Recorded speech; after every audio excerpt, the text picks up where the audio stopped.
এখন পরীক্ষা সুন্দর হচ্ছে কি কারণে? সকলেই চায় সুন্দর পরীক্ষা। তোমরা কি চাও না? তোমরা যা চাইবে আমরা তা চাইব। জোর করে কোনোদিন কাউকে কোনো কিছু করা যায় না। শিক্ষা হবে আনন্দের বিষয়, শিক্ষা হবে প্রজেক্টের মধ্য দিয়ে। দেখো না আজকে উন্নত বিশ্বে কি রয়েছে, আমরা এখনো সেই আমাদের সময়কার গতানুগতিক ভাবেই রয়েছি। চাপিয়ে দেওয়া পাঠ্যপুস্তক, কোনো প্রজেক্ট নেই, এবং শুধু জিপিএ প্লাস পেলেই অভিভাবকরা সন্তুষ্ট হন, কিন্তু একবারও ভেবে দেখছেন না তোমরা কি শিখছো, কি শিখতে পারোনি। আমরা জিপিএ প্লাসের কথা বলবো না, আমরা বলবো কে কি শিখেছ সেটা আমরা জানতে চাই। আমাদের দেশে শিক্ষা ব্যবস্থার ব্যাপক পরিবর্তনের প্রয়োজন রয়েছে। তোমরাই হলে আগামীর ভবিষ্যৎ, তোমাদের চিন্তা ভাবনা আমরা করছি। তোমাদের সকলকে ধন্যবাদ দিয়ে বিদায় নিচ্ছি।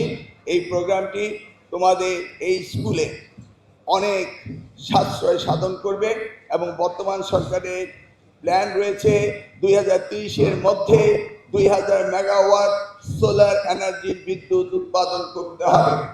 এতে যেমনিভাবে আমরা সাশ্রয় পাবো, তেমনিভাবে আমাদের পরনির্ভরশীলতা কমে যাবে। এবার দেখেছো তো তেল ক্রাইসিস হয়েছে, যুদ্ধ লেগেছে মিডল ইস্টে, আমাদের এখানে তেলের অভাব পড়েছে। এইভাবে আমরা যেন পরনির্ভরশীল না থাকি, আমরা আত্মনির্ভরশীল জাতি হিসাবে যেন নিজেদেরকে প্রতিষ্ঠিত করতে পারি, সেই জন্য এইভাবে মাননীয় প্রধানমন্ত্রীর নির্দেশ সারা বাংলাদেশে by the end of 2030 solar এনার্জিতে ন্যূনতম পক্ষে 2000 মেগাওয়াট আমাদের উৎপাদন করতে হবে। ওপেক্স পদ্ধতিতে এই যাত্রা শুরু হয়েছে তোমাদের মডার্ন স্কুল থেকে, এবং সারা বাংলাদেশের প্রত্যেকটি স্কুল কলেজে আমরা সোলার এনার্জি দিয়ে কাজ করব এবং পরনির্ভরশীলতা আমরা কমাবো। এই জন্য এই প্রোগ্রামটি আয়োজন করেছে। This company is the opening batsman in this sector, in the education sector. আমরা চাইব আরও অনেক কোম্পানি আসবে, তারাও সকলকে এই বিষয়ে সাহায্য করবে এবং নিজস্ব এন্টারপ্রেনারশিপ ডেভেলপ করবে, এবং সেই নির্দেশও মাননীয় প্রধানমন্ত্রী দিয়েছেন। সোলার এনার্জির প্যানেল হতে শুরু করে যে ইকুইপমেন্ট হবে সেটাও বাংলাদেশের মাটিতেই তৈরি হতে হবে, সেই নির্দেশনা তিনি দিয়েছেন।